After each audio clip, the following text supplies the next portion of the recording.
This concludes our series relating to Astro-Theology. And we hope that a few points have been made with sufficient clarity to suggest that the subject offers a key to the interpretation of ancient lore, and at the same time reminds us that the principles and values involved in the teaching are as valid today as they were thousands of years ago. Regardless of the times in which we live, the journey of the human soul remains the most important consideration in the life of the individual, and should be one of the great dynamics of the life of the collective. Until the human being senses again his citizenship in space, until he realizes that his destiny is not fulfilled in the small cycle of immediate experiences with which he is familiar, we cannot hope to develop a long-range perspective capable of impelling us or inspiring us to a course of constructive conduct. The individual today has lost his kinship with a group of values which ancient man fully appreciated and accepted. He saw himself as part of a vast living organism. He sensed that all of space was populated with rational creatures, beings whose lives and thoughts might be infinitely beyond the comprehension of man. Yet these beings existed, and their thoughts and lives were valid experiences in nature. Old-time scholarship sought to adjust man to the universe, whereas the modern thinker seeks to adjust the universe to man. This is not reasonable nor essentially possible, because man is not the axis of the vast plan which moves around us. Man is part of that plan, but the plan has its own destiny. Man is involved in that destiny, but he cannot control it, nor is he the principal factor in the purpose of existence itself. Thus, by a proper modesty, by a gentle humility, by a recognition of the importance and dignity of the human estate, without exaggeration or distortion, we achieve something that is important. In religion and philosophy, particularly in recent centuries, man has become too important. He has become important in a self-centered way. He has become too egotistically significant.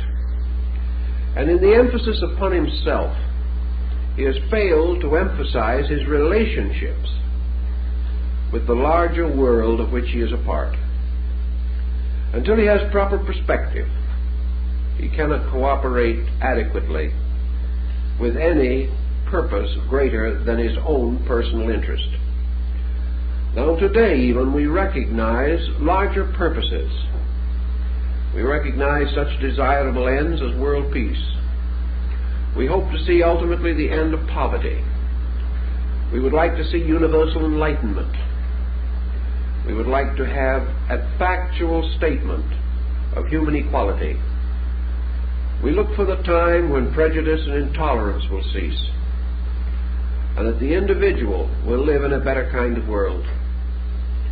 He cannot attain these ends, however, unless he becomes conscious of the machinery of progress, and unless he becomes willing to adjust his own personal desires with those larger motions by means of which collective goods of one kind or another can be recognized. realized, attained.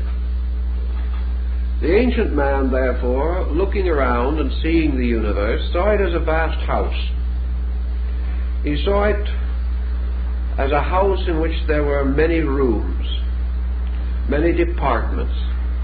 He also recognized life unfolding in this great structure as being composed of innumerable parts, no part actually more important than another. Some parts more advanced in their present growth, some more humble, some lives rudimentary, others apparently approaching the completion of their spans of growth. But these various differences were quantitative rather than qualitative. An ancient man recognized a common life which he had to respect, which he sought to understand, and which he did not wish to violate. We say, for example, that ancient man, when he hunted for food, he killed animals, but he killed them to live himself. He killed them to feed the hungry. Ancient man never killed for sport. He never killed for the joy of destroying. Ancient man also never built merely in order that he might create with his hands. He built with a dedicated purpose. The things that he did, he sought to make important through the help of his gods, through the dedication to his religion, to his faith. His every art and science was dedicated. His own life was dedicated. We may wonder then how it happens that so dedicated a people did not attain the end which they desired. That is, that they were not able, through dedication alone, to achieve the securities that we still seek.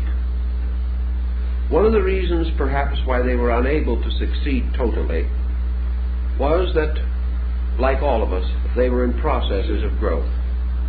Even today, there is no such a thing as total achievement. An achievement is as of now. But the individual who attains the fullness of today will be deficient in the things of tomorrow. Progress goes on. The individual cannot, from the imperfect level of his own realizations, achieve to ultimates. He must grow and build and restore and repair. He must go on struggling towards the greater goal, which can only come through the greater unfoldment of himself.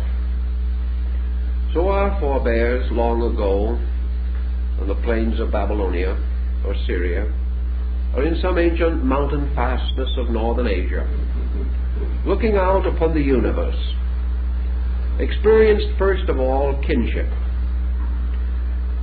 The universe was not strange, it was near, it was not terrible, it was tremendous but not fear-inspiring. It was vast, but this very vastness challenged man to grow rather than to surround him with fear. And so enlightened peoples began to reach out in friendliness to the stars. They did not populate the firmament with evil beings, but with great good powers. And they sensed these good powers as forever protective and paternal. They sensed these powers as contributing continuously to the well-being of every creature that existed. And by the time Egyptian civilization had arisen, we see this universe in which we live strangely charted, mysteriously organized into planes and levels and spheres and departments. There were worlds within worlds, wheels within wheels, as in the story of Ezekiel's vision.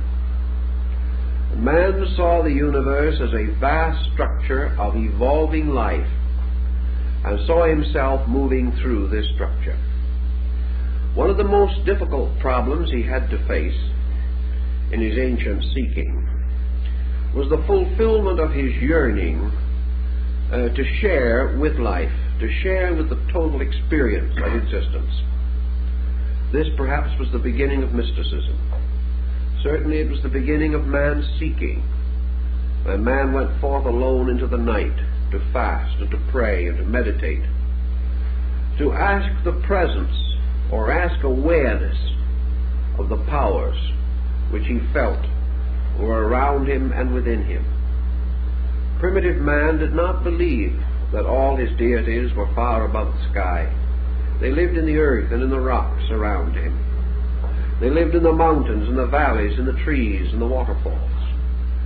He had this wonderful sense of the nearness of the creative agencies. We've lost this because man finds nearness only to his own kind or to the strange, complicated world which he himself has fashioned. As a result of this lack of nearness to large things, this lack of ability to go out and simply contemplate and feel, man has become a highly neurotic creature.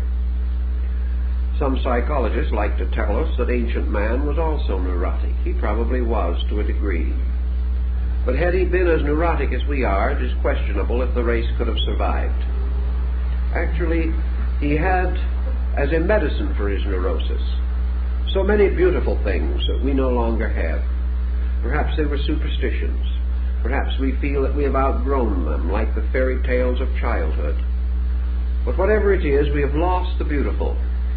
We have lost the sublimity of life, and have locked ourselves in a world of routine patterns, of mediocrities, which neither satisfy the imagination nor nourish the idealism in our constitutions. How we shall understand this pattern in terms of astro-theology will require a little understanding of ancient man's opinions and beliefs. Where did man come from? Well, theologies tell us and philosophies imply that man came out of a universal state. Like the old poem, he came from the everywhere into the here. The ancient man believed that in a remote period men lived with the gods, that men were fashioned first in a strange heavenly state, that man had in his constitution something of the divine nature, that he dwelt above the world in a mysterious abode of blessedness. And then he started forth on his journey. And the story of his journey is very much the story of the prodigal son. Man's beginnings in the great cycle of existence have been variously explained. The Egyptians and the Greeks were of the opinion that man primarily sought experience consciously and willingly. These peoples did not have a fall in their theology, as some other nations had, this concept of man being driven out of paradise. Many ancient peoples and most Eastern peoples did not feel that this was true. Man was not an involuntary exile, nor was he punished for original sin. Man went forth as an adventurer. He went forth to conquer the unknown, because such is the nature of man. Such is the nature of life.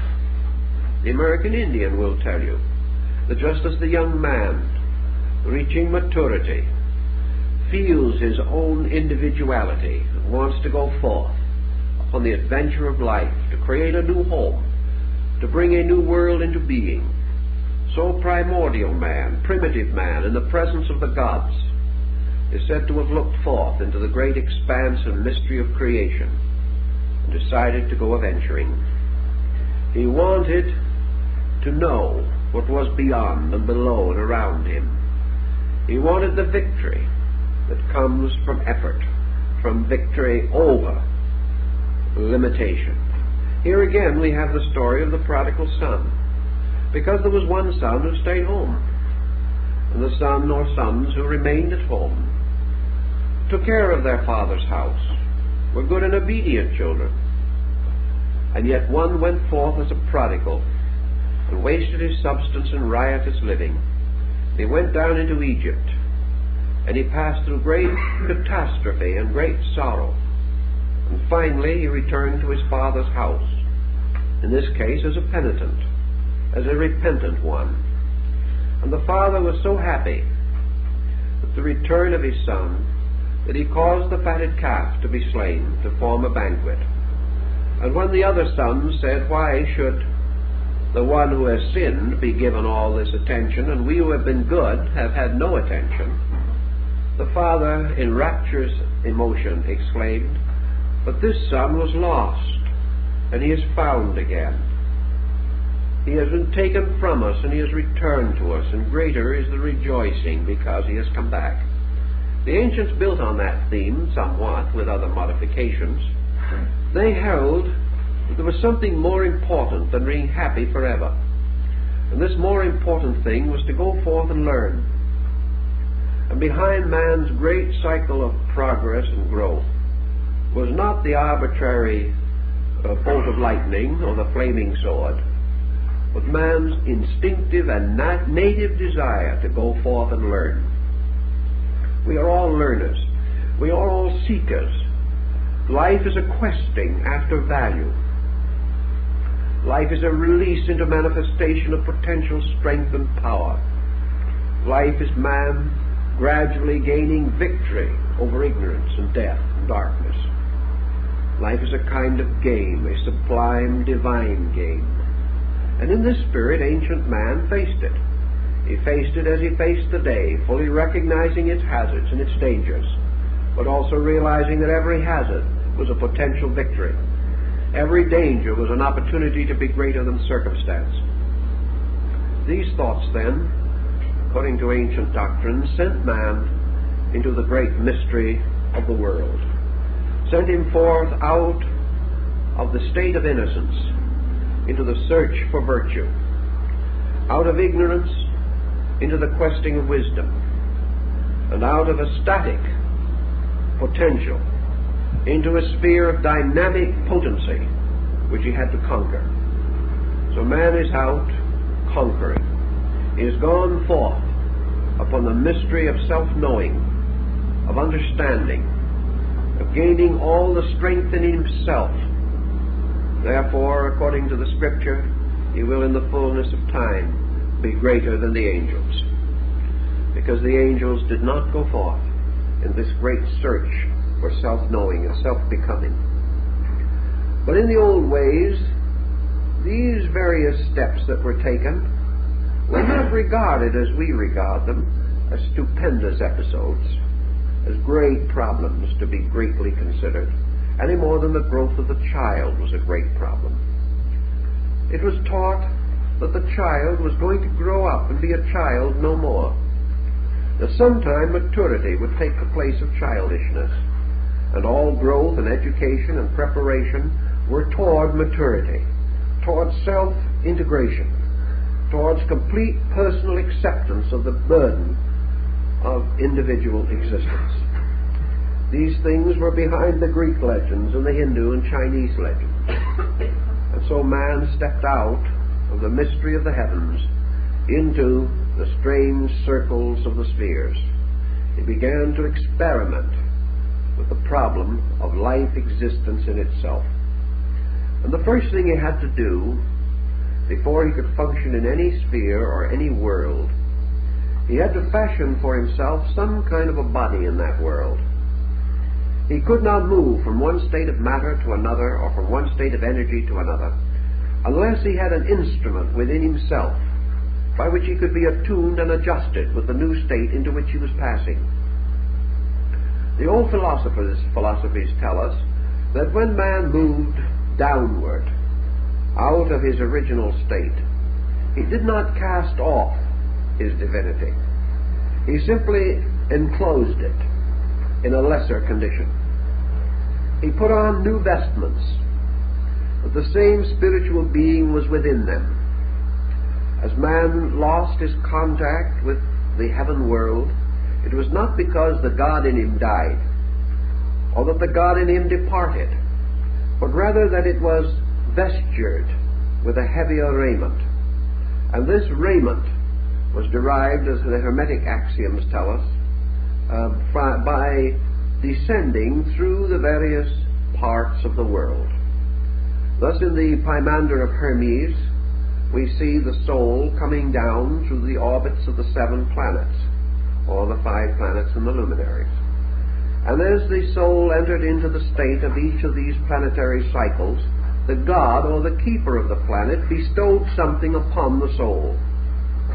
And Saturn bestowed upon the soul prudence and gravity, but it also supplied a kind of veil or vestment which locked the consciousness, the pure spiritual life, within a garment of prudence, within a structure of abstract mind.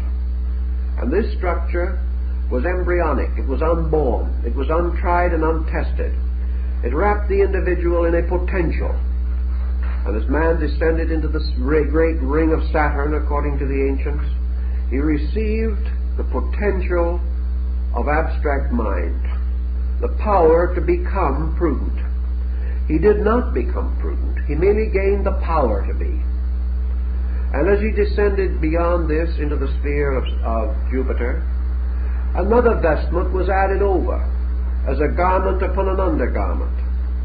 And man gained the potential power of being reasonable, the power to rationalize, the power to think things through, to philosophize, to idealize facts, and to gain the actual attribute of judgment.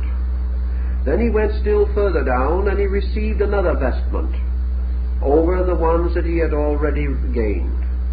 And this third vestment was bestowed by the spirit of Mars, and this was the vestment of courage. The individual gained the power to become brave, to have patience, perseverance, to stand under the struggle and stress of things, to bear pain, to bear reverse with fortitude, to have the courage to dare, added to the wisdom to be silent, which he had previously received. Then he went still further, and another luminous vestment was imposed upon him, and he was surrounded with a halo of light. And in this next, or in the great solar arc, he gained for himself the power of vitality, the power of energy, courage, and to be sustained and supported by energy. Without energy, man's courage remains locked hopelessly within himself. Energy becomes necessary to courage, but he gained this mysterious thing that is said in the Bible. The breath of life was breathed into him, and he became a living thing, a living being. And his life came from the sun, and his life made him a dynamic creature, rather than merely the patient bearer of ancient mysteries. And from the sun he passed on downward still further, and he received from the guardian of the gate of Venus, he gained the mysterious power of beauty.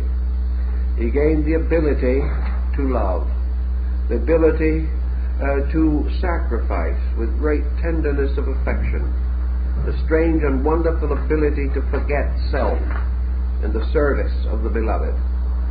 And this vestment of love was placed upon him, not as a mature instinct, but merely as a garment. And then he went still further downward into the mystery of things, and he came to the orbit of Mercury. And here was given to him skill and cunning, and the ability to use his hands, and to fashion and to fabricate things. And he was also given quickness, and according to the Greeks, wit was bestowed, so that he might bear the rest with patience. Without a certain wit, without a certain humor in his own consciousness, without a lightness from somewhere, all these problems and burdens might be too heavy for him. And then he came down into the orbit of the moon, and here imagination was bestowed. And imagination was the power that was sometime to break all the bounds and boundaries that held him, and to give him freedom and release into a larger life. And thus well covered with 7 raiments, one within another, until he was burdened and loaded and heavy with garments, and was now obscured so that he could no longer function easily or even be aware of his ancient birthright of freedom and airiness and liberty. He was then, according to the Greeks, caused to fall downward into darkness, into the mystery of the sphere of generation, which is the earth. And here then he was born with the 7 vestments within himself, hidden from all sight, contained within and behind this thing which we call the body. And having entered into the sphere of generation, he became mindful of the gifts that had been given to him. He felt them moving through himself. He did not understand them, but each of these vestments was a power of his soul, a power of consciousness within him, an attribute, an aspect, an adornment, given to the soul by the stars, in order that the soul might find its way back home again. And so in birth, man, heavy with the gifts of the gods, which had become a darkness upon him, a burden rather than a release, was carried by the very weight of these divine gifts into the sleep of spiritual death, which we call physical awaking. And then begins the great problem of growth. Each child, growing from infancy to maturity, passes gradually through unfoldments, and these unfoldments are the releasings of the potentials of the soul. One by one, the locked attributes, the vestments given by the gods and planets, begin to become active through the manifestation of the individual. And little by little he comes into possession of the 7 powers of the planets in his daily life. He does not know exactly what these powers are, and most of all, he does not realize that in a strange way these powers are all restrictions upon himself, because his pure consciousness has been continuously restricted, and what we call the gifts of the planets are actually limitations imposed upon us by these conditioned psychic pressures and factors. Thus man, adorned with all these benefits, is really the victim of his own adornments. He is less than he was in the beginning, because he is no longer free to express his natural consciousness. So he goes from the cradle to the grave, and in the course of life he learns to use these various attributes which he possesses on the physical level of life. He gains skill in judgment in some cases, or he becomes prudent, or his courage is sufficient, or his skill is great, or his imagination is strong. His affections may be ardent, and his vitality may blaze forth in the number and multitude of his achievements. But all of these things represent only physical expressions of these attributes. The mysterious vestments, the gifts of the gods, are still locked within him. Now the ancients said that just as surely as man in the course of life unfolds certain potentials and uses them for the development of his orientation here, just as surely as he can only attain here by bringing into manifestation things locked within himself, so man gradually becomes crystallized by what we call old age. Little by little these potentials and powers which he has close in upon him again. His prudence becomes over-caution, and finally fearfulness. His judgment becomes locked by crystallization into intolerance, into opinion, or perhaps is not well enough developed to give him the power to judge righteous judgment. His courage leads him to disaster. He becomes not brave but audacious, and in such allows his ambitions to pervert his principles. His energy he wastes, as the prodigal son did, in riotous living. We waste our energies and then sometime wish we had them. Love leads him to innumerable tangles, disconcerting circumstances. He feels that his love is wasted, or that it is betrayed, or he does not develop it strongly enough to have a constructive and creative impulse there. The love of beauty and truth are ignored. The individual falls merely into the lower victimizings of the sensory perceptions. Wit, skill, produce not only the cynic and the skeptic, but skill without understanding gives us a scientific world which is not safe to live in. Imagination leads us into every fantasy and excess, into suspicion, into tyranny, despotism, into all kinds of terror in the night. So one by one, these powers of the soul, which should be blessed, which should give us the full measure of realization, betray us and leave us victim to the excessives which their perversions indicate. Such was the state of man when the ancients conceived the idea of creating the great ladder of the mysteries.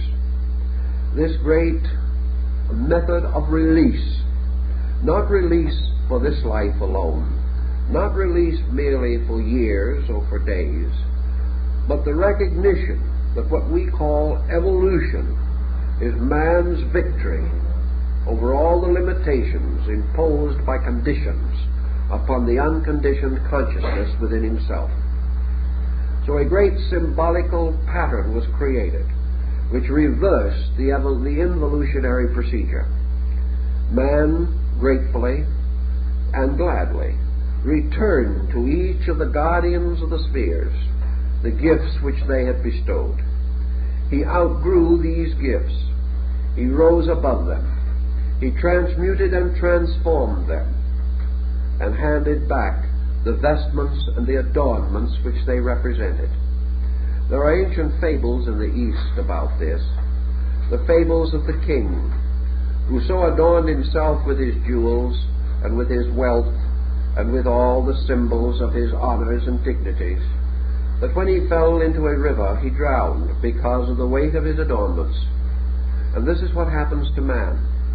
Because of the weight of his adornments, he falls into generation and drowns in matter, becoming what we call a materialist or an unenlightened person. But the rescuing of this was by the long process of outgrowing conditioned existence. And to achieve this end, the soul had to consciously ascend through the 7 orbits of the stars, ascending as Ishtar, the goddess, ascended from the dark threshold of the moon god up through the 7 gates to the upper world from which she had come.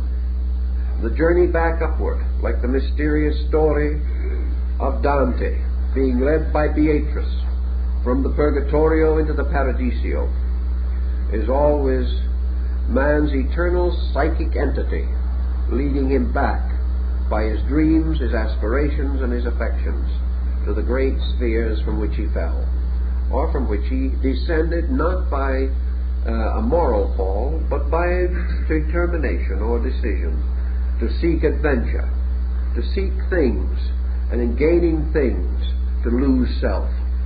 This is also the burden of Buddhism, that man, gaining all other things, has as a result lost pure consciousness, without which his journey to light cannot be perfected. In Astro-Theology, then, the soul first sought to escape from generation, sought to escape from the mystery of death, or perhaps to escape by death from the mystery of this world, to come back to a state in which there was no longer any worldliness in him, to draw him back again into material existence. To escape from the world, he must therefore escape from worldliness. And what were the great pressures of worldliness, which had to either be overcome or man would be drawn back? In fact, he could never escape. Death was only an exchange from the visible to the invisible side of nature. Man never actually transcended the great material sphere of things, either in life or in death. He merely disappeared and appeared again by the ancient concept of rebirth. He was never away from worldliness until worldliness ceased within himself. Religion held this to be true, and most of your mystical theologies were derived from the ancient astro-theological symbolism of the soul beginning its journey upward by its effort to overcome the world. This is another meaning, of course, of the dragon slave, the individual overcoming monsters, the knight errant going forth and rescuing the fair maiden by killing the wicked ogre, or the giant, or the monster, which had this maiden captured in his castle. The maiden, of course, is the psychic self, which must be rescued by the determination of the individual to overcome the giant of mortality or of materiality. And there is no way in which we can conquer the world. Perhaps there is a perverse psychology behind all this great belief that man could escape the world by conquering it. Perhaps the reason why we have had Genghis Khans and Hitlers and Alexanders and Caesars, Mussolinis and Stalins, is because the human soul has misread an archetypal symbolism. Man has sensed that he had to overcome the world, but because perhaps his own enlightenment was not great enough, he thought he could free himself from it by becoming master over it. He thought he could finally reach that condition in which he was free because he was a law unto himself. When he reached that security, when he bound the whole world in slavery to his purpose, then no one could contradict him, no one could deny him, no one could refuse him, no one could thwart him. Then he thought, I am free. But he never found that to be true. He found with Wolfe, at the time of the Battle of Quebec, he found that the path of glory leads but to the grave. He discovered finally that he could not escape the world by conquering it, that he could never reach a condition of security so complete that he was free from the world. Therefore he turned, as the mystic turned, to another method. Instead of attempting to conquer the world, he attempted to conquer worldliness in himself, realizing that he was bound here by these very ambitions which he sought to satisfy or to gratify.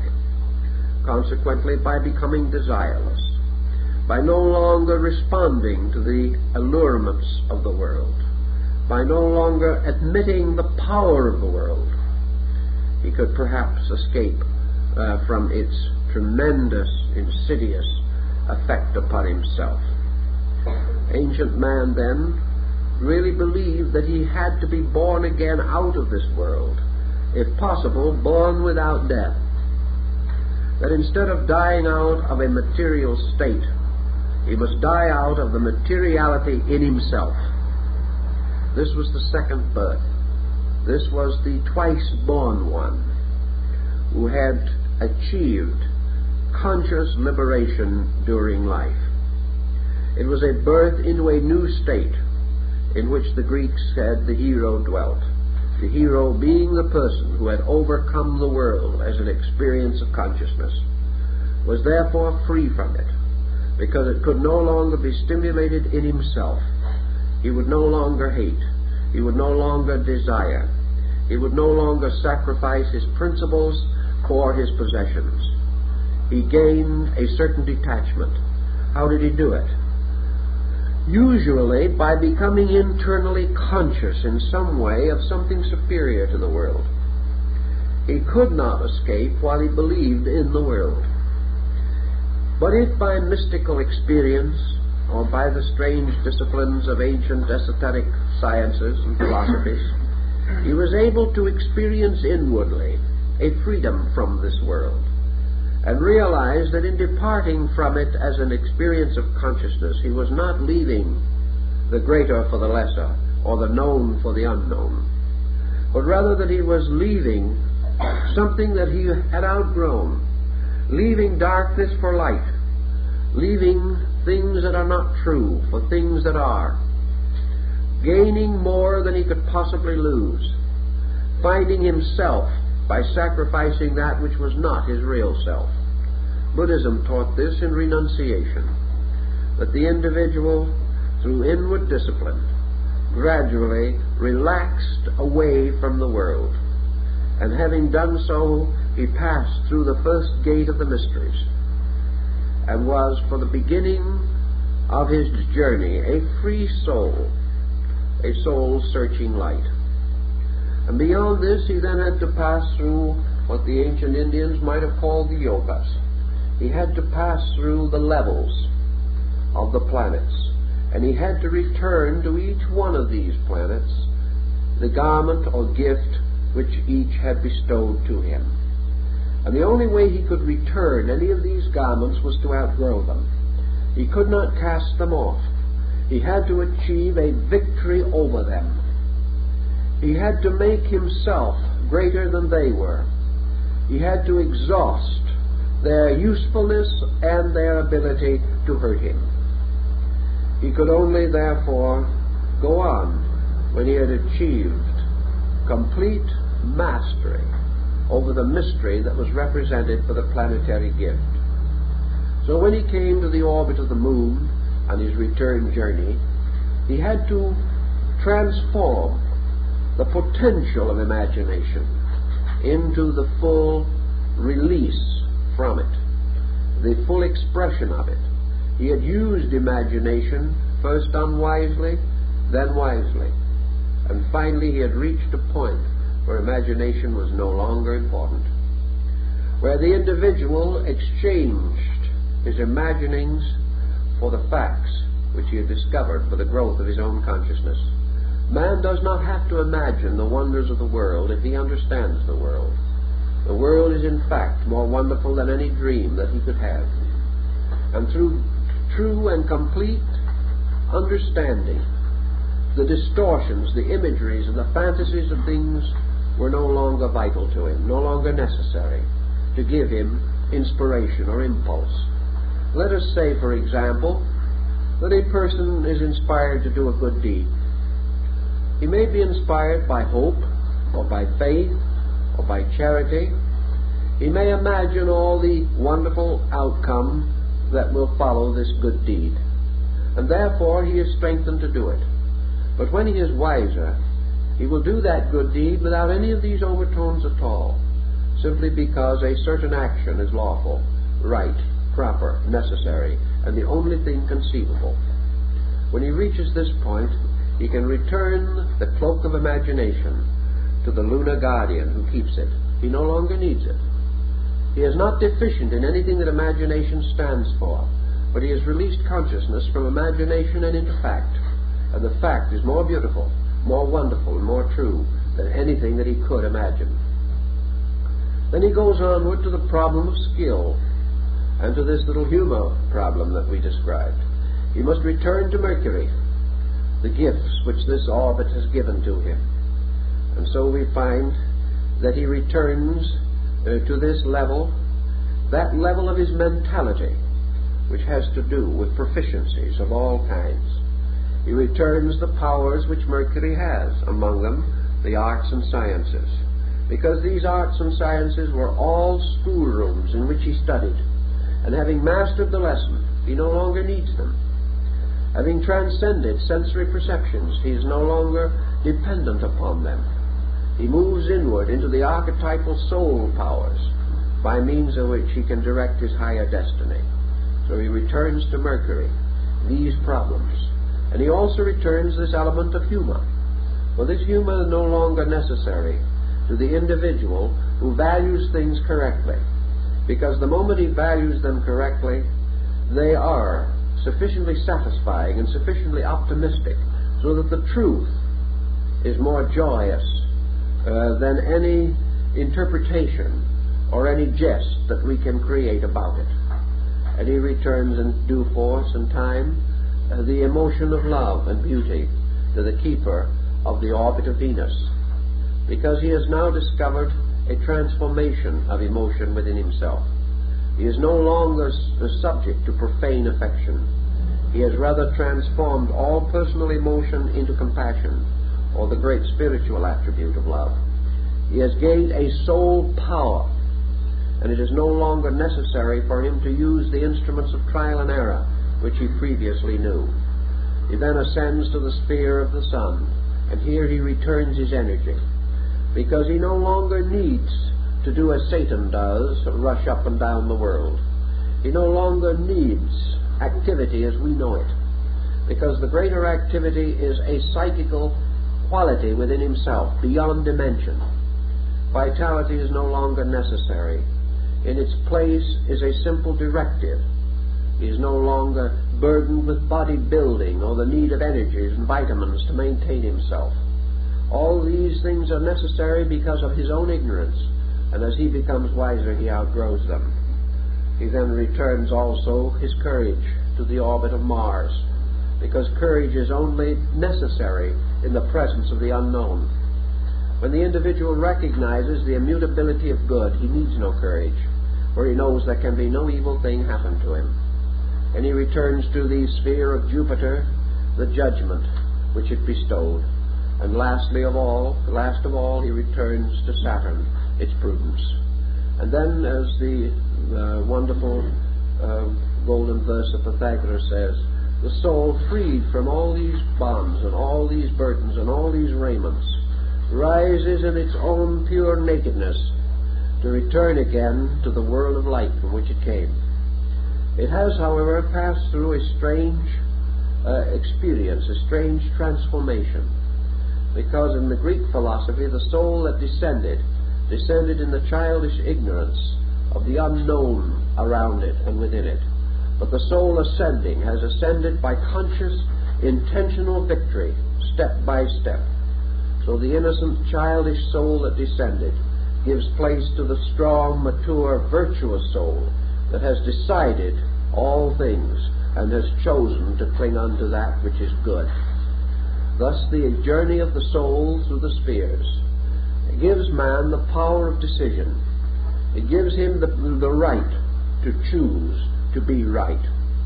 And as a result of that, it gives him good destiny.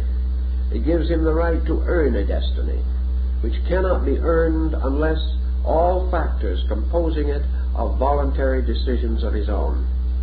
The gods could preserve man in innocence, but only man himself, given the opportunity to do both right and wrong, can achieve to the state of virtue, which is the determination to cling to that which is right. So this journey was a kind of initiation, and all your initiation rites and ceremonies of ancient man were based upon this story, based upon man gradually achieving victory over the 7 parts of his own soul, restoring their attributes to the universe from which they came, and resurrecting victoriously from the 7-fold body or psychic entity which contained and locked him within itself. Now in China we have another interesting simile, which was also well known to the ancients. Namely, every time at the service of the fortunate New Year, during the great period of the Manchurian emperors, the streets of the Forbidden City, the great wonderful road of state in Peking, was strewn with the sand of Gobi to connect the imperial city, the vermilion city of the emperor, with the temple of heaven of the fortunate New Year. And here, in simple white robe, on the day of the ceremony, the emperor, alone and unattended, walked the yellow sand of Gobi from the imperial palace to the altar of heaven. And here, before heaven, he made his offerings. Here he offered himself as the living sacrifice for the well-being of his people. And in this ceremony it was said that he followed the will or dictates of the ancient emperor Shang-Ti, the imperial heaven. For this emperor, who was more or less the golden emperor of the sun, walked the wonderful gold sand strewn band of the zodiac, and the great annual journey to the feast of the fortunate New Year was part of the astronomical mystery in ancient China. We've already mentioned the perilous journey of the sun through the signs of the zodiac. Among the Greeks and Persians particularly, this perilous journey was again revived in connection with the human soul. The soul or psychic self was therefore regarded as performing 12 labors. A man in his journey through the great spiritual year of his destiny, the year composed of the length of time that took him to move from ignorance to wisdom, from mortality to immortality, accomplished this by means of 12 labors, and these were the labors of Hercules, and they were also the mysterious voyages of Simdad the sailor, and they are contained very beautifully concealed, but quite clearly stated in the Odyssey of Homer. These legends and fables were all derived from the mystery rituals.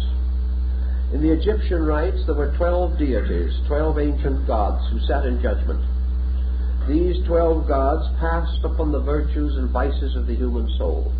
They were the testers, the triers, the guardians, and only those who could pass successfully the examinations given by the 12 gods of the old road were permitted to pass on into the blessedness.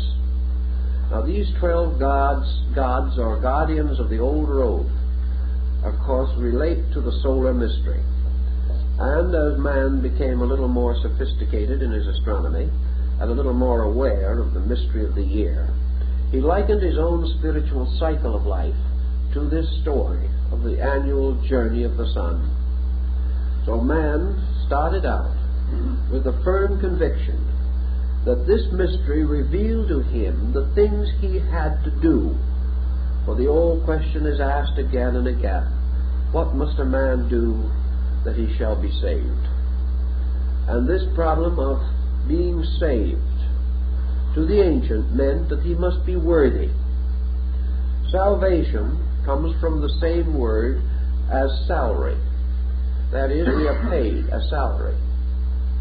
A salary to the Romans, as the word salary implies, was a payment in salt, because the Roman soldier was paid in salt, a very valuable and important and useful commodity.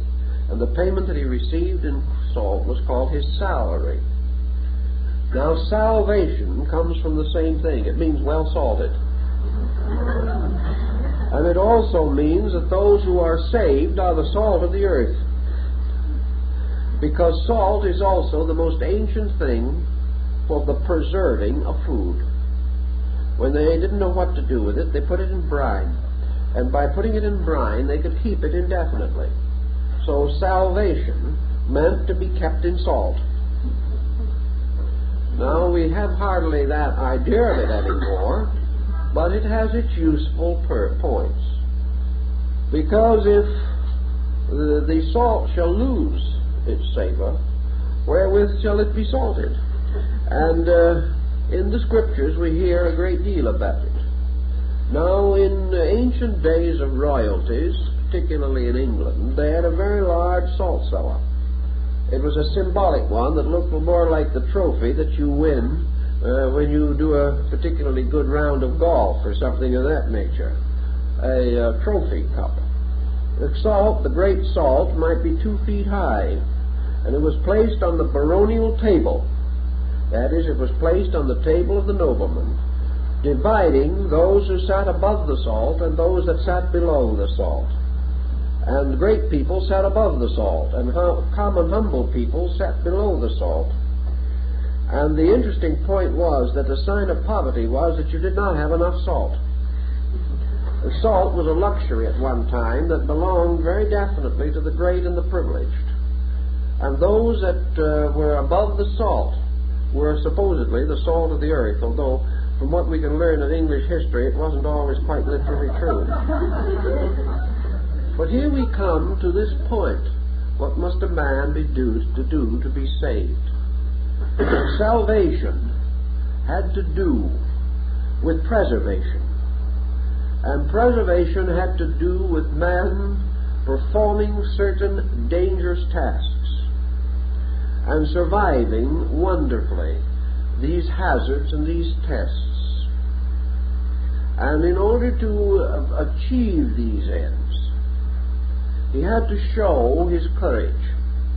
And in your Greek legends of Hercules, you see that for various reasons, usually to satisfy some deity, the hero had to perform some peculiarly hazardous and dangerous undertaking, presumably beyond mortal accomplishment. Well, this problem is quite obvious. the attainment of even a reasonably enlightened standard of living is almost beyond human accomplishment. It is little short of a magnificent example of heroics of some kind. We do not see the swords flashing or the helms with their brilliant plumage. We do not hear the crash of battle, but every achievement that we make is a struggle against pressures, struggle against a many-headed hydra. For as we lop off one bad habit, 7 more grow from the blood. Everything we try to do confronts us with mythological situations, just as remarkable and dramatic as those in our ancient fairy lore. For all folklore deals with archetypal symbols, symbols of man's struggle for security. So in the ancient Greek and Persian rites, in the temples, the band of the zodiac was stretched across the sky. Sometimes it was made into the mosaic floor. Very often it was traced upon the robes of priests and upon the garments worn by neophytes. Apuleius wore the star-spangled cloak when he went in to the mysteries. These stories had to do with the journey, the perilous journey of the soul through the 12 tasks that had to be performed before a man can be saved. And these 12 were represented by the zoans, or the animals of the zodiac.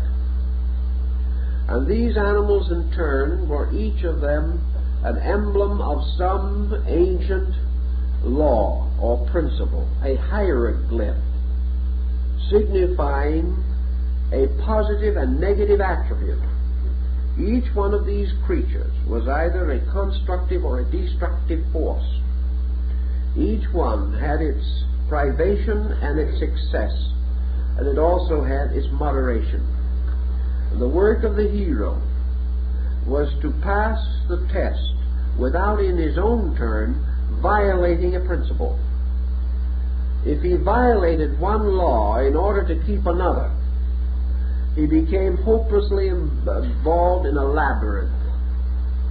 The great trick was not to win primarily. The great achievement was to win without having done anything that would cause a loss. In other words, you could always slay your enemy, but how to overcome him without hurting him was more difficult. You could always be angry at evil and oppose it, but how to oppose it without being evil yourself, that was more difficult. How to end sequences of causations without setting new ones in motion doing it. How to so conduct oneself that the correction of one evil did not engender 10 more. How to solve the mystery of the Medusa, pattern of the stars as its guide. Just as the ancients navigated from the pole star, so ancient man, morally and ethically, navigated his Argo, or his Argonaut, his great expedition on the ship of salvation. According to the map of the heavens, he had to keep the laws of heaven. He had to follow the stars of heaven. And he had to follow in faith. And he had to withstand the tempests of circumstances with a greatness of spirit, or he could not succeed. Much of this is beautifully concealed in the part of the 5th book of Virgil's Aeneid, where we have a further description of the initiation ritual. So we will assume that after all these thousands of years, man still must walk the strange star-spangled road of the zodiac. He does not walk it in the sky, but as he walks it through a series of qualitative experiences in himself. So we will begin now with the sign of Aries, the ram. We've already indicated the religious significance and the great institutions of the mysteries that were created around these signs, so we will not consider them at the moment. Now, when we do think religiously of the ram, however, we think of the Lamb of God, We think of the scapegoat of Israel. We think of the offering of the ram of Ammon. We have many various meanings. The seven-horned ram of Revelation stands out, and the ancient ram's horn, which blew the covenant, we also remember, and the ram's horn trumpet of Hindel, which called to the last great war in the Nordic mysteries. This ram's horn cup, in which the Eucharist of the ancient Gothic rites was celebrated. All these tell us interesting things and remind us of the universality of symbolism. Actually, the great key, it seems to me, of Aries from the standpoint of the moral virtues of man is courage. Courage, which belonged to the planet Mars in the previous cycle, belongs also to Aries, which is the essential dignity of Mars. It is where Mars is peculiarly enthroned. So courage is the beginning of the journey. Without courage, nothing can be achieved. Ulysses has to start forth in courage. Hercules had to have courage. The seeker after truth must have courage. Now, what is the root of courage in man? What gives man courage? It's hope, imagination, dreams, convictions, or perhaps even more than these things, the great path of his people, the way of the good and the brave who have gone before. Courage is steeped in tradition. Courage comes from the authority of sacred writings. Courage comes from the inspired words of divine teachers. But man must have courage. The courage to do, to dare, to go on. So out of courage he must build and fashion his first instrument. And yet with courage he has other problems, because Aries also signifies combativeness. And here combativeness must be eliminated, because combativeness will lead to war, will lead to stress, will lead to ultimate perpetuation of the sowing of the dragon's teeth. So man must have courage without aggression. He must have strength without ambition. He must have dedication without despotism. He must have the ability to rise above obstacle without the inevitable tendency to enslave or destroy the rights of others. So the delicate test of courage rests with him. How to be strong yet kind. How to be brave yet simple. How to be great yet humble. All these mysteries play out in the conduct of human life, in which we must gradually identify this mysterious symbol of the competitive and combative animal with the Lamb of God, the symbol of purity and of truth. Thus, the animal of fire, the animal of war, the ram, also becomes the symbol of the Prince of Peace. And this is our victory, which has to be achieved within our own consciousness and experience. We must have the courage without the combativeness. We must have the dedication without the roughlessness to carry it over the bodies of the dead. And so man must achieve without destroying. He must attain without injury.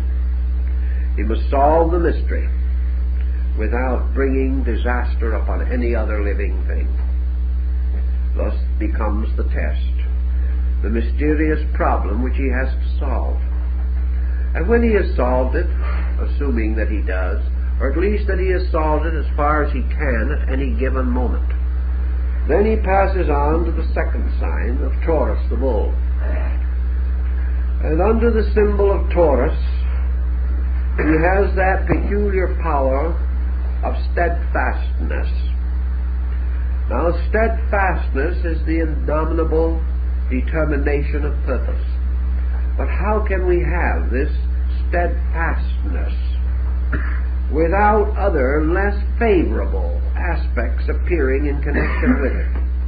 How can we be steadfast and not stubborn? That is the trick. The ancient developed a great philosophy on the individual who could remain true to himself without being untrue to somebody else. The individual who was capable of being serenely purposeful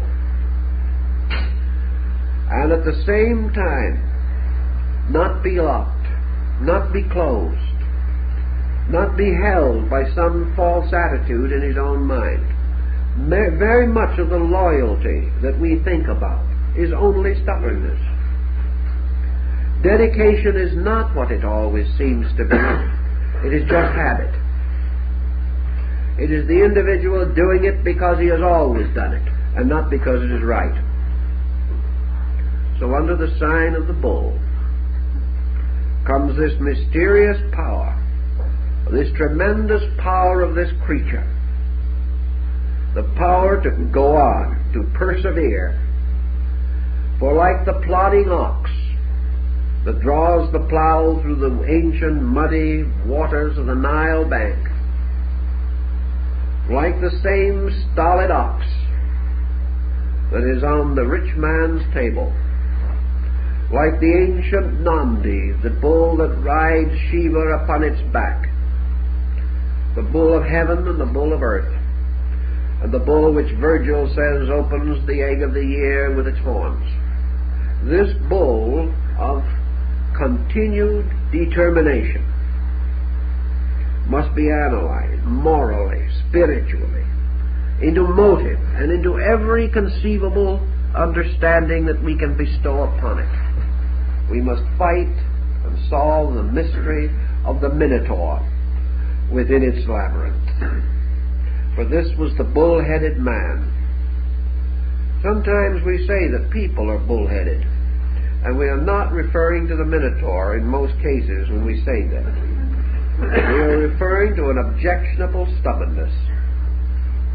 And yet in the midst of this symbol of the labyrinth, in the ancient Greek legend, the labyrinth of Crete, the labyrinth of the ancient temple, palace, here we have the world with all its strange and tortuous passageways and chambers, ruled over by the bull-headed symbol of stubbornness, arrogance. Look around you. Everybody knows he is right, and everything goes wrong. We can get an ear for very little. Everyone is determined to protect his own interests.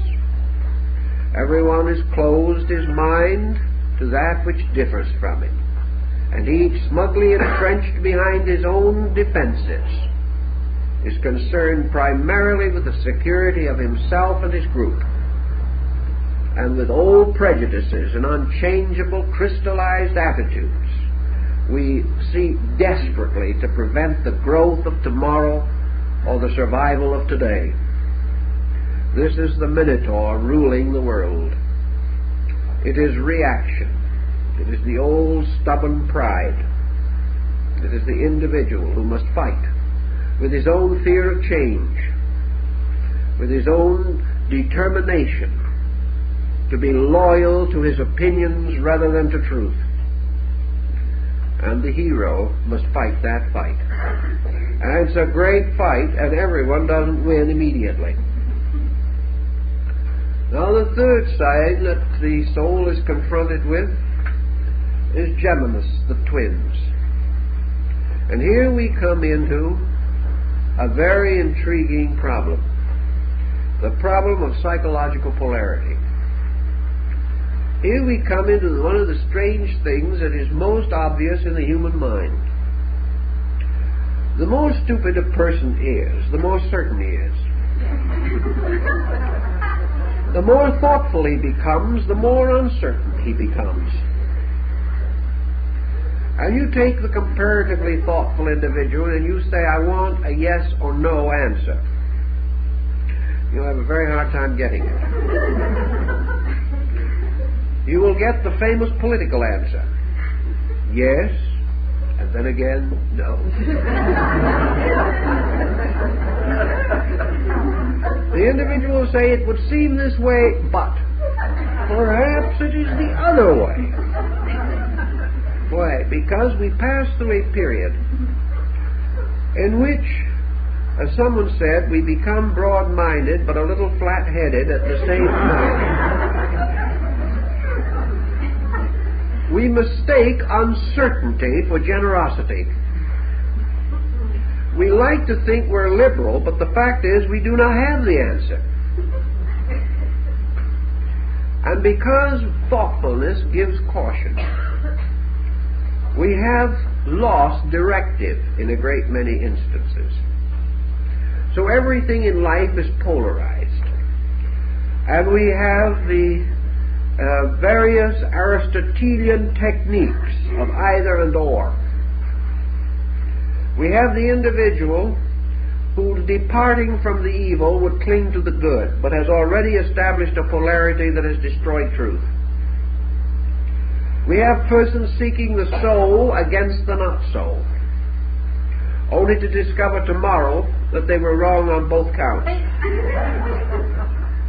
We have the individual who tries to judge fairly, but fails because he does not know the facts involved on either side. We also find the individual who tries to help, but fails to help because he does not really know what is helpful. And wherever he would be helpful, he is capable of harm. The polarities go back and forth. So this side of Gemini represents mental division within the individual. Mental division leads to disillusionment, skepticism, cynicism. Mental division also leads to weakness, and it leads to the elevation of the functions of the mind above the purposes of the mind. We develop the thinker for the sake of thinking and not for the sake of the thought. We develop the individual who writes beautiful words but never means anything. We hear or see the grammarian who can construct a sentence perfectly, but the sentence never contains anything that will change the course of history. It is skillful but not purposeful. So this division, by separating and destroying the penetrating power of intensity, leaves the individual upon the twin horns of the Gemini dilemma. He is unable to determine anything, or he is locked in the polarized conflict of things. One of the good examples of that is the American Civil War, where we have the War of the Brothers. In ancient England, Lilly said that the United States was under the sign of Gemini, the twins. And we had the War of the Brothers. It is now nearly a century since that war, and yet we're still fighting it. And we're still struggling over it, and we're still trying to figure who was right and who was wrong.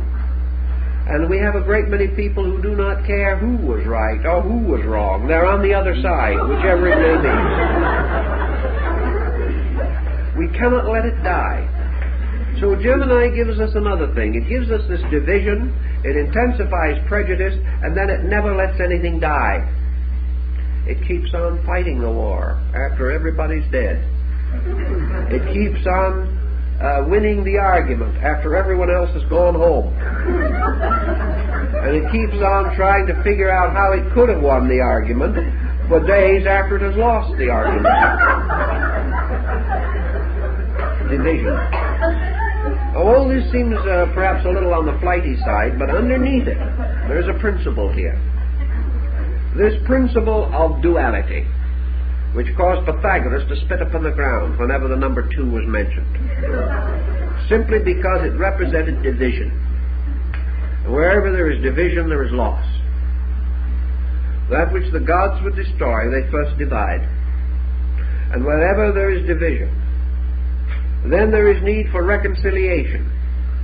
And this process of reconciliation is itself a strangely subtle form of hypocrisy. Nothing seems to work out, because actually we are dealing with things substantially indivisible.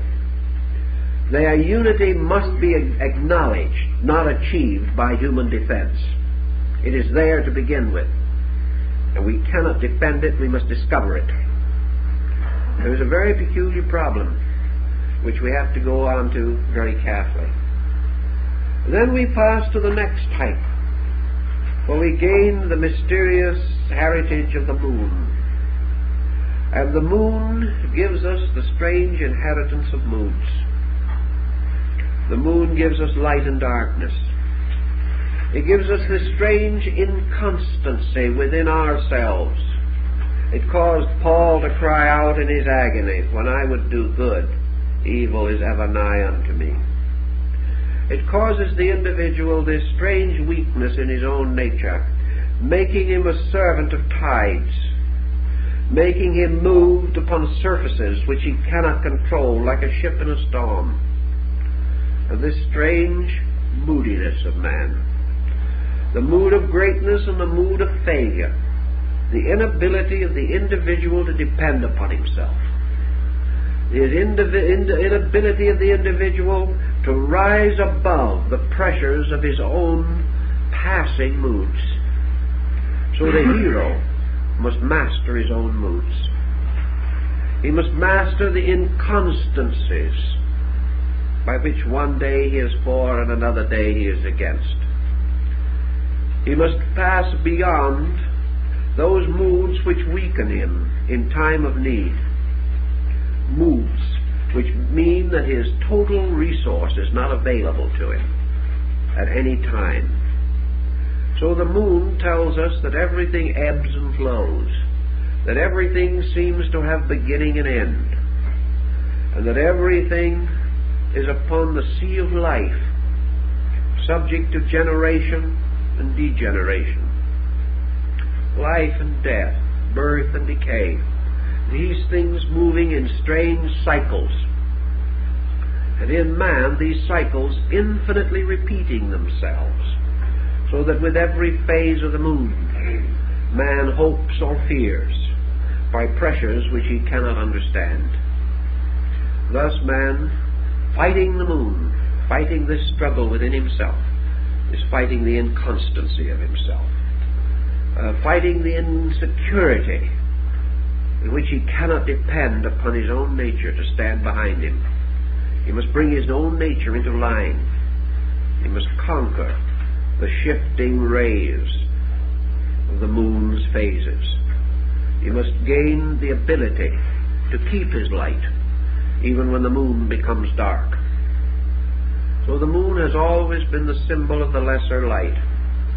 It has been the symbol of man's hope, dream, faith, one moment strong and another weak, increasing, waxing, waning. And here man seeking constancy, seeking mastery over the excess of his moods, so that he shall do no thing too much nor too little, watching himself against the pressure which forces his idealism into vanity, forces his dedication into fanaticism, forces his determination to serve into hypocrisy simply by pressure. Because pressure can cause an individual to say the end justifies the means. The moment he has done so, the madness of the moon is upon him. Now after this situation, he meets the next struggle, in which he must overcome the lion and perhaps clothe himself in its skin. Yet in the ancient legends he must slay the lion without a weapon. He must slay it with his bare hands, and he does so by breaking its jaw. This is the story of Hercules, and also the story of Samson. Now the lion is the home of the sun. It is the sign of energy. And to overcome or conquer the lion and clothe oneself in its skin is to overcome pride, overcome power, overcome force in its every aspect. For there is scarcely a moment in our days when we are not tempted to do something a little more strenuously than the ethics will permit. We have the feeling that with a little more force we can accomplish our end. We can overwhelm our adversary. We can sell that merchandise which he does not want. We can force. We can use energy, not for our own advantage, but for the disadvantage of someone else. And the moment energy transcends its natural usefulness, it becomes like gunpowder. Gunpowder may help to blast a dead stump out of a farmer's field, but it has also laid the world waste with war. Atomic energy may give us new sources of light and power and warmth, motion, but it can also wreck us. So that power within the individual, if harnessed to conscience, if bound to consciousness, as in the ancient fable of the young maiden binding the lion's jaws with her handkerchief, an ancient figure found sometimes on tarot cards. If gentleness can hold the power of the lion and the unicorn, we then understand something that is very important to us, namely that nothing that is good shall ever be attained by force. The moment you use force, the force becomes evil. Yet it is life without force, energy without pressure, action without aggression.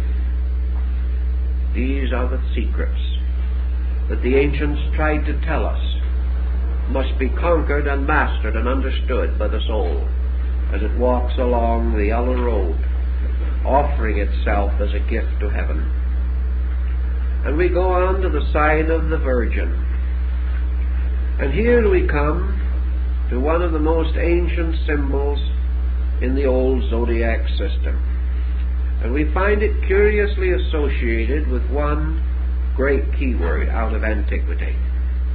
The conquest or the mystery of the Virgin, the capture of the girdle of the Amazon, has to do with the mystery of service. The crest of the Prince of Wales in England is taken from the ancient Germany in I serve.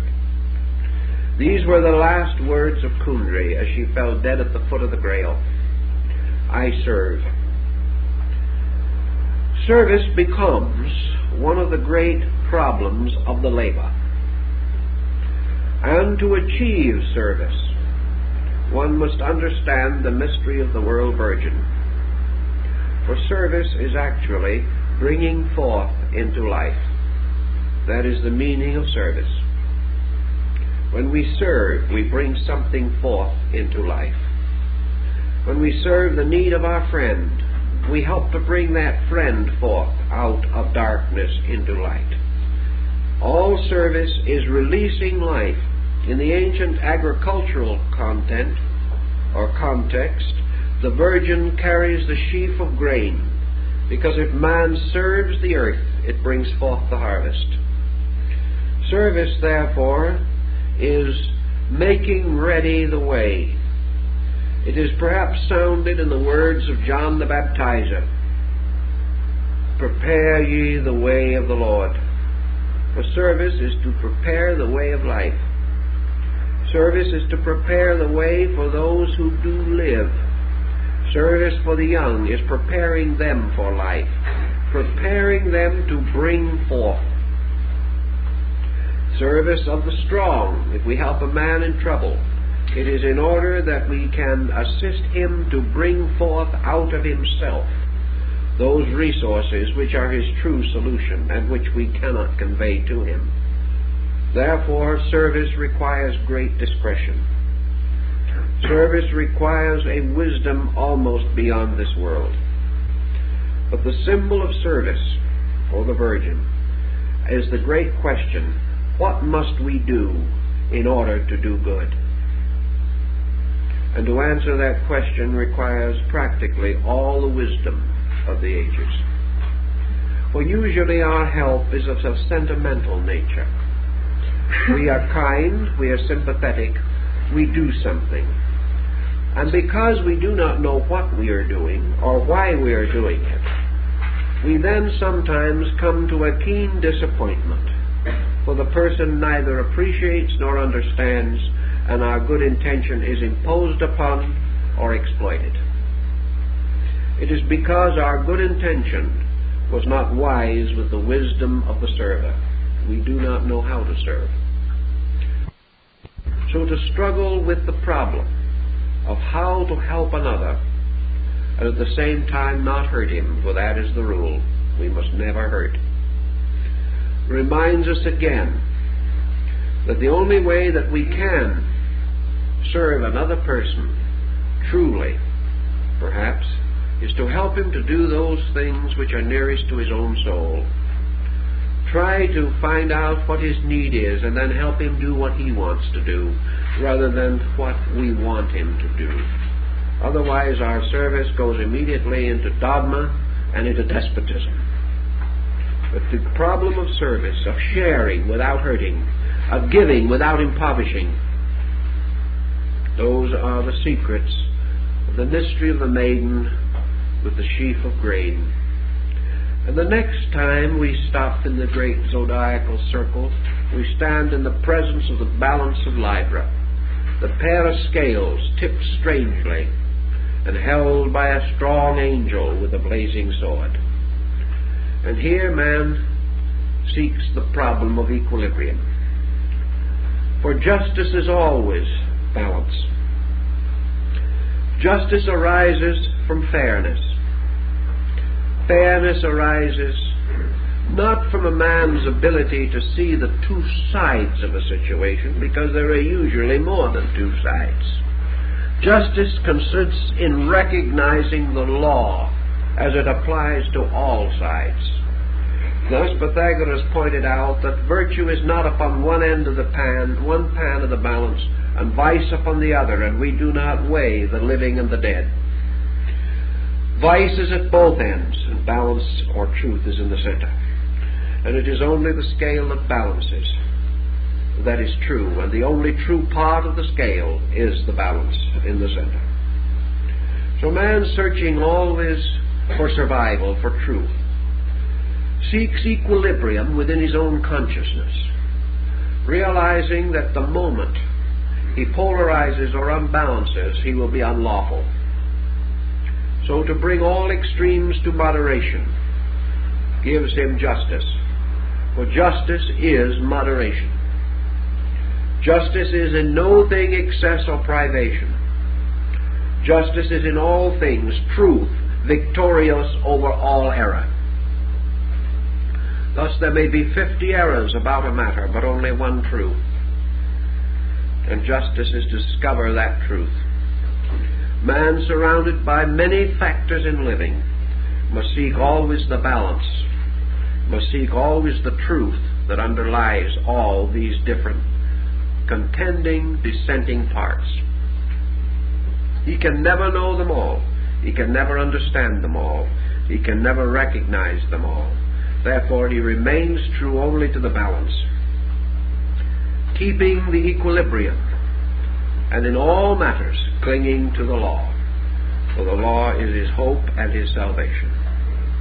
So by Liber he is taught that in all matters he must first of all be true to principle. And if he is true to principle, all other things will balance out.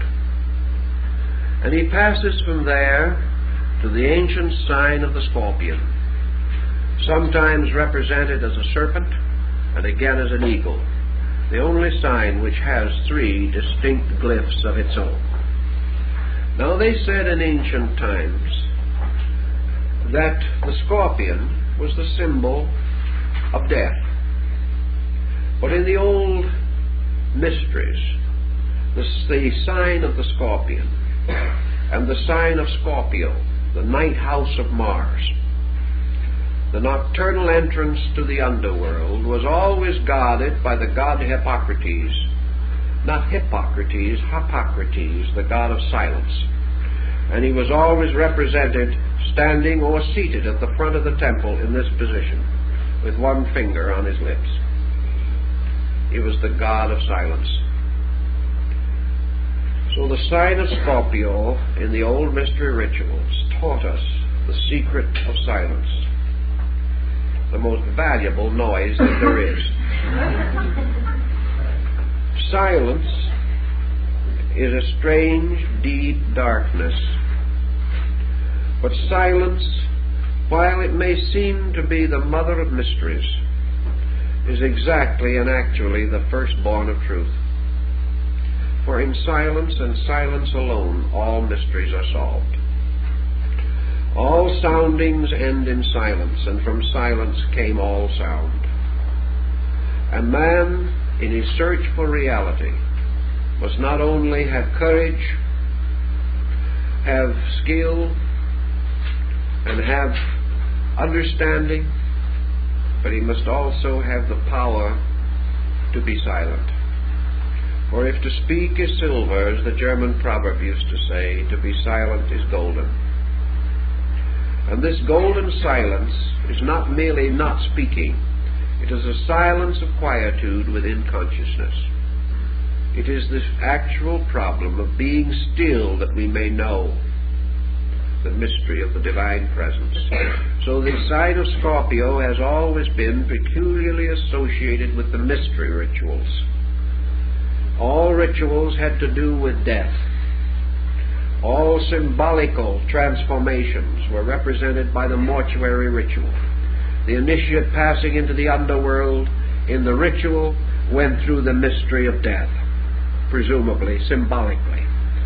For he descended, as the rite says, into the great silence. He descended into the aloneness, into the abyss of darkness. And here he must not be afraid. So silence is the gateway to internal life. And for every person who can speak wisely, there is a greater wisdom for those who can simply listen. Strangely, the power to listen is greater than the power to speak. And who listens learns. Who speaks knows only about himself. Thus, in the ancient rites, the search for silence was the ability of the person to remain eternally receptive and observant, always able to accept, and never interrupting God with his own voice. For in the mysteries, to speak is to interrupt God, but God is the infinite truth abiding in the silence. And when our speaking gets too loud, we cannot hear the voice of the infinite. So to be quiet, to be receptive, to conquer sound in our own souls, to seek silence, this is to pass this mystery of the scorpion, who becomes transformed into the serpent of wisdom and into the eagle phoenix of inspiration. Now the ancient sign of Sagittarius was the old sign of aspiration, for it represented the old centaur who was the teacher of Archimedes. It was therefore the representative of nature. It was representative of the universe. The centaur is the universe as man's instructor. Therefore, out of the many levels and powers of the natural process come the instructions which are to serve man, and the great instructions are religion, philosophy, and science. And the centaur represents these, because he is born out of the threefold mystery of the universe, part human, part animal, and aiming his shaft at the stars. So in this particular mystery, in the search of the soul for reality, the centaur represents instruction. Now, instruction is a strange word. What shall a man learn? How shall he learn? How shall he know when he has learned? The ability to receive instruction, said Socrates, is first of all the ability to accept reproof. The individual who is hypersensitive to any criticism of his own thinking, who is unable to change his own attitudes, who considers it more important to remain the same than to accept guidance, has not learned the mystery of instruction. For instruction, as Emerson points out, is the inevitable consequence of the enlightened human being's contact with nature, whether it be human nature or universal nature. From every other human being we can learn something, for this human being may be only of our own kind, the animal body of the centaur. But yet there is not a person who lives that does not know something that we ought to know. In the same way, we can learn from every branch of knowledge, not only its immediate instruction, but its great message, the message about universals. And we can see that all knowledge flows from the great fountains of universal consciousness, and that sky and earth and air are forever teaching, that the sunrise and the sunset are our instructors, and that everything that happens has a message: adversity, sorrow, problem, responsibility. These are the teachings of the centaur. For the centaur is life and nature, teaching us to become heroes. And some will reject the teacher because the body is that of a horse. Others will say that the teacher itself is only an imperfect creature rising out of its own darkness. But nature is that. Nature is a god with the body of a horse, and nature is the teacher. And it is teaching us both human ways and divine ways. It is teaching us both the mysteries of our animal existence and of our universal state. To be receptive and to recognize instruction, and to see the universal teacher in the simplest of our friends, or perhaps in our own children, is to be able to know instruction. And beyond the side of instruction lies the ancient symbol of Capricornus, the sea-goat, dedicated to the two cities of Babylon and Nineveh, one upon the top of a mountain and the other by the shores of the sea, part fish, part goat, and the infinite symbol of man's eternal prudence. For in all things man must be prudent. He must be forever mindful of the dangers of excess, and he must realize that even a virtue overworked becomes a vice. He must search for temperance, which makes prudence natural and reasonable. The prudent individual is the one who neither overestimates nor underestimates, thinking that neither that he is stronger than nor weaker than himself. So prudence has about it self-analysis. And the sea-goat tells us the story of man's prudence, guarding the higher and lower parts of himself, derived partly from the sign of the mountain and partly from the sign of the valley. The sea-goat becomes the symbol of extremes, which must be bound by prudence. Man must not ascend too high, nor must he fall too low. For when someone asked Aesop what was the work of the gods, he said, the labor of the gods is that they are forever raising up the humble and are forever casting down the great. And this is the problem of prudence. Man must never rise too high. Man must never fall too low. And whatever direction he seems to extend, he must forever search again to control the consequences of excess, coming back to prudence. Prudence which causes him to grow no more rapidly than he can. One of the commonest problems of imprudence in growth is the person who, overestimating his own attainments, rushes forward and takes upon himself responsibilities and duties too much for his knowledge, and then finds reverse or tragedy. Never overestimate yourself. Never underestimate your adversary. Never overestimate what you know or underestimate what you do not know. But remaining fair and honorable and prudent in all things, use what you know and improve yourself in what you do not know. And you will find a great security, a great integrity, which will enable you to live with yourself without doubt. For if you are reasonable and prudent, you have faith in the judgment of yourself. You know that you are careful, that you are thoughtful, that you are rational in your procedures. Now the 11th sign is a water-bearer, carrying upon his shoulders the canoptic jar from which pours a strange stream of electrical energy. And the symbol that this carries to the truth seeker in his effort to grow is the eternal recognition that it is the desire of the truth seeker to build better worlds and better ways for others. Therefore, this sign is curiously connected with aspiration. An aspiration is a strange quicksand.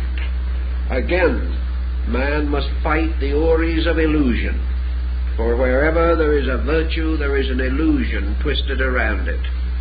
And as Eliphas Levi, the great French transcendentalist, said, in the beautiful pastures of the astral light, every blossom has a poisoned serpent twisted around the stem.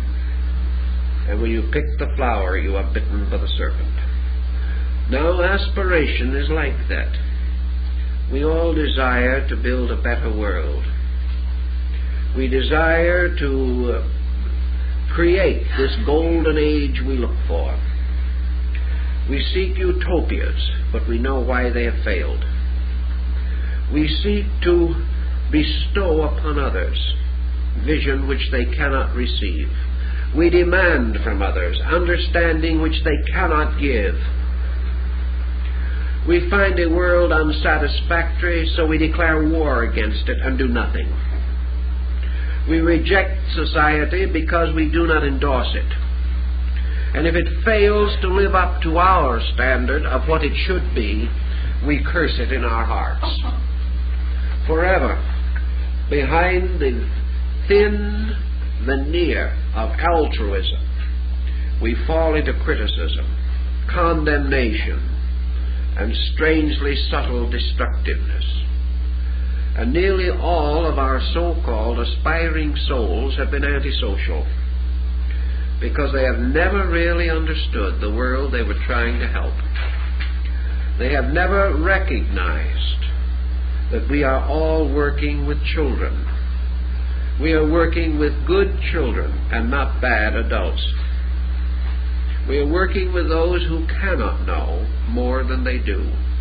And we must build our dreams of a better world upon realities, upon things as they are, recognizing that progress is a series of slow and gentle steps, and that if we take one step wisely, we lift the world further than when we race ahead and then beckon it to follow. It cannot follow. So aspiration must be geared to abilities, our own and the abilities of others.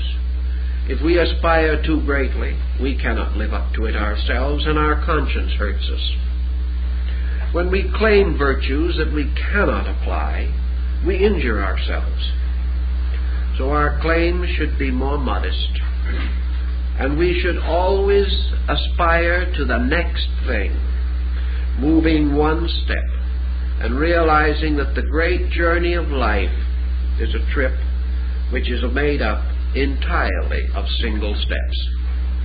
When we so understand, we are then able to bear all things with that virtue which comes under the mystery of the fishes. For in ancient times, the fish was sometimes called the symbol of the poet. And the poet, of course, is always the one who buries an empire. He is the one who writes the funeral odes to the glories of all other things. But the poet also becomes the symbol, in this case, of patience, a virtue man has much trouble with, and also of humility, which is easy if we are patient. But patience, humility, and the poesy of high verse belong to this side, for its purpose, its real reason for existence, is that it teaches man the mystery of enduring. For in the sign of the fishes comes the deluge that wipes away all things, but beyond the deluge there comes a new heaven and a new earth. So the sign of the fishes is always waiting for the resurrection. It is that which, having planted the seed of the earth, must wait patiently for God who doeth the works. So in this sign man learns that there are things which he can do and there are things which he cannot do, and that it is right and proper for man to labor, but the works must be crowned with the life of the universe. Man without the universe can do nothing. Man cannot hasten the gods, nor can he retard them. He can prepare their ways, but he must await their works. So patience means that man can no longer be disillusioned, no longer defeated. No longer can he die of a broken heart because things are not imminently successful. Patience gives perspective. It gives great time. It is the hope of the long visioned. It is the only answer to the great things that must be done.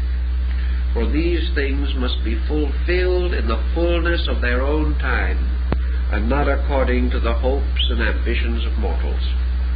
So patience and humility complete the signs where the road began with courage, and all courage ends in patience, and all strength must end in humility. And then the great cycle begins again, for humility reveals the courage and gives birth again to the beginning of things. For from patience comes a strange kind of courage that is not of this world. So the ancients said man walking the golden road had to learn these mysteries, and we have to learn them today just the same. And out of learning them, we keep the great pattern of the road that leads upward around the stars and into space. And this road is going to continue to lead.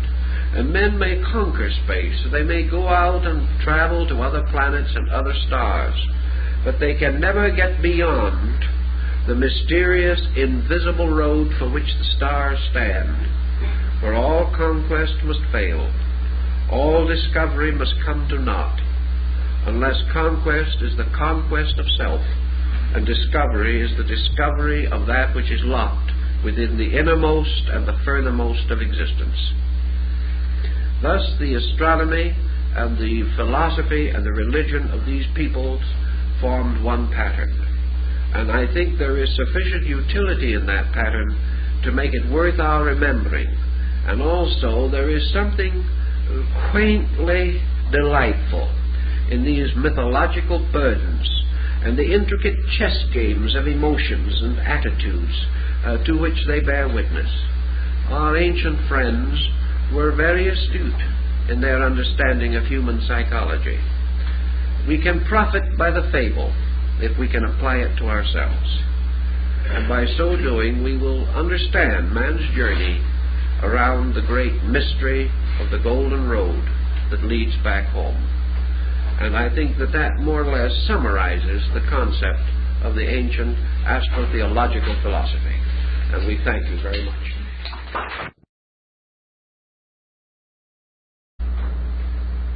Old-time scholarship sought to adjust man to the universe, whereas the modern thinker seeks to adjust the universe to man. This is not reasonable nor essentially possible, because man is not the axis of the vast plan which moves around us. Man is part of that plan, but the plan has its own destiny. Man is involved in that destiny, but he cannot control it, nor is he the principal factor in the purpose of existence itself. Thus, by proper modesty, by a gentle humility, by a recognition of the importance and dignity of the human estate, without exaggeration or distortion, we achieve something that is important. In religion and philosophy, particularly in recent centuries, man has become too important. He has become important in a self-centered way. He has become too egotistically significant.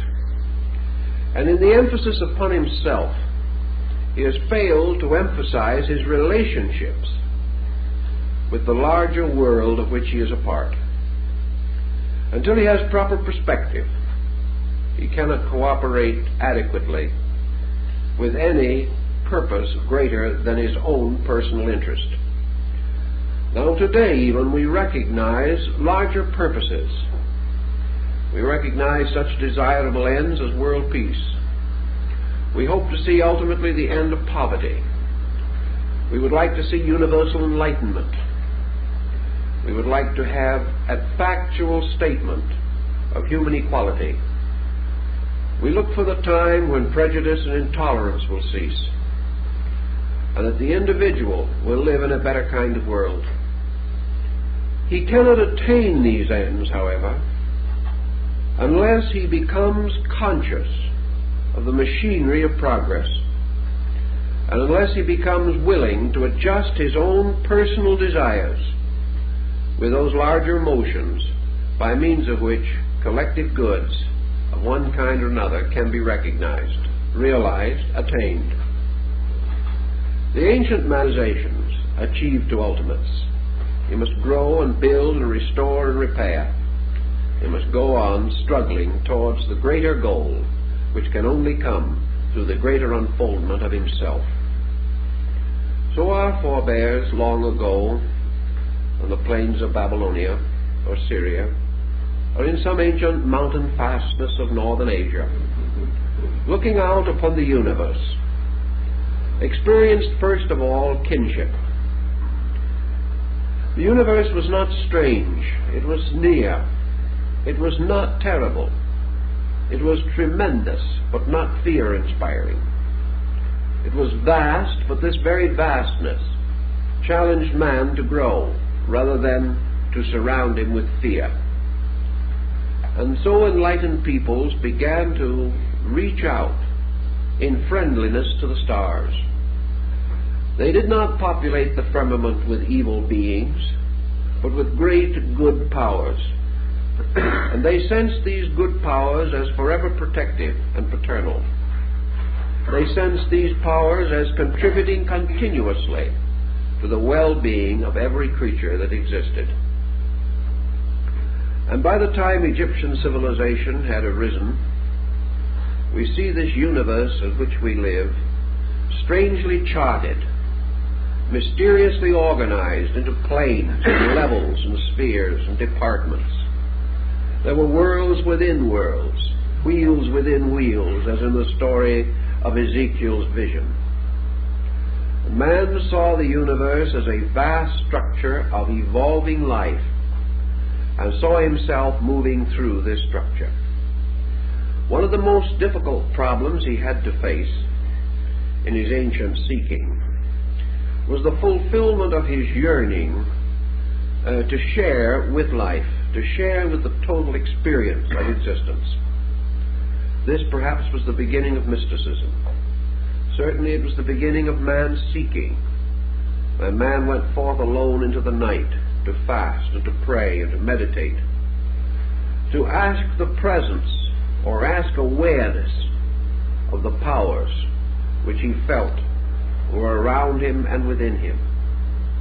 Primitive man did not believe that all his deities were far above the sky. They lived in the earth and in the rocks around him. They lived in the mountains and the valleys and the trees and the waterfalls. He had this wonderful sense of the nearness of the creative agencies. We've lost this because man finds nearness only to his own kind, or to the strange, complicated world which he himself has fashioned. As a result of this lack of nearness to large things, this lack of ability to go out and simply contemplate and feel, man has become a highly neurotic creature. Some psychologists like to tell us that ancient man was also neurotic. He probably was to a degree. But had he been as neurotic as we are, it is questionable if the race could have survived. Actually, he had, as a medicine for his neurosis, so many beautiful things that we no longer have. Perhaps they were superstitions. Perhaps we feel that we have outgrown them, like the fairy tales of childhood. But whatever it is, we have lost the beautiful. We have lost the sublimity of life, and have locked ourselves in a world of routine patterns, of mediocrities, which neither satisfy the imagination nor nourish the idealism in our constitutions.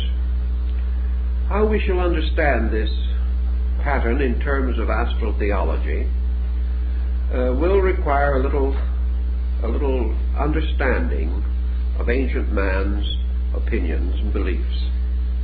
Where did man come from? Well, theologies tell us and philosophies imply that man came out of a universal state. Like the old poem, he came from the everywhere into the here. The ancient man believed that in a remote period men lived with the gods, that men were fashioned first in a strange heavenly state, that man had in his constitution something of the divine nature, that he dwelt above the world in a mysterious abode of blessedness. And then he started forth on his journey. And the story of his journey is very much the story of the prodigal son. Man's beginnings in the great cycle of existence have been variously explained. The Egyptians and the Greeks were of the opinion that man primarily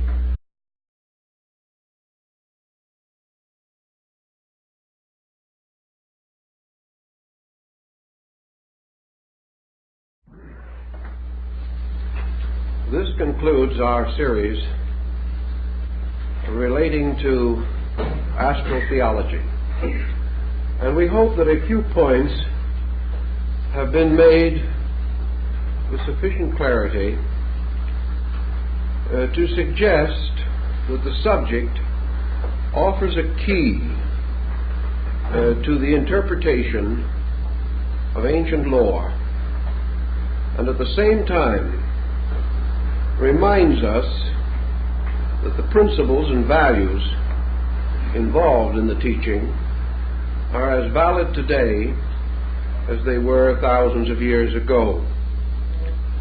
Regardless of the times in which we live, the journey of the human soul remains the most important consideration in the life of the individual, and should be one of the great dynamics of the life of the collective. Until the human being senses again his citizenship in space, until he realizes that his destiny is not fulfilled in the small cycle of immediate experiences with which he is familiar, we cannot hope to develop a long-range perspective capable of impelling us or inspiring us to a course of constructive conduct. The individual today has lost his kinship with a group of values which ancient man fully appreciated and accepted.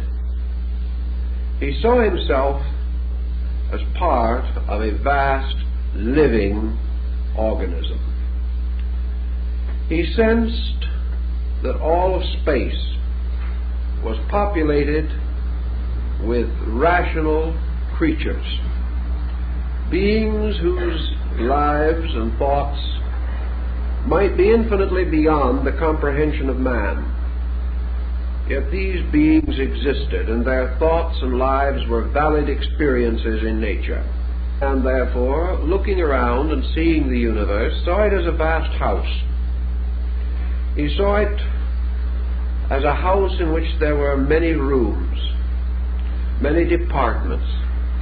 He also recognized life unfolding in this great structure as being composed of innumerable parts, no part actually more important than another. Some parts more advanced in their present growth, some more humble, some lives rudimentary, others apparently approaching the completion of their spans of growth. But these various differences were quantitative rather than qualitative. An ancient man recognized a common life which he had to respect, which he sought to understand, and which he did not wish to violate. We say, for example, that ancient man, when he hunted for food, he killed animals, but he killed them to live himself. He killed them to feed the hungry. Ancient man never killed for sport. He never killed for the joy of destroying. Ancient man also never built merely in order that he might create with his hands. He built with a dedicated purpose. The things that he did, he sought to make important through the help of his gods, through the dedication to his religion, to his faith. His every art and science was dedicated. His own life was dedicated. We may wonder then how it happens that so dedicated a people did not attain the end which they desired. That is, that they were not able, through dedication alone, to achieve the securities that we still seek. One of the reasons, perhaps, why they were unable to succeed totally was that, like all of us, they were in processes of growth. Even today, there is no such a thing as total achievement. An achievement is as of now. But the individual who attains the fullness of today will be deficient in the things of tomorrow. Progress goes on. The individual cannot, from the imperfect level of his own real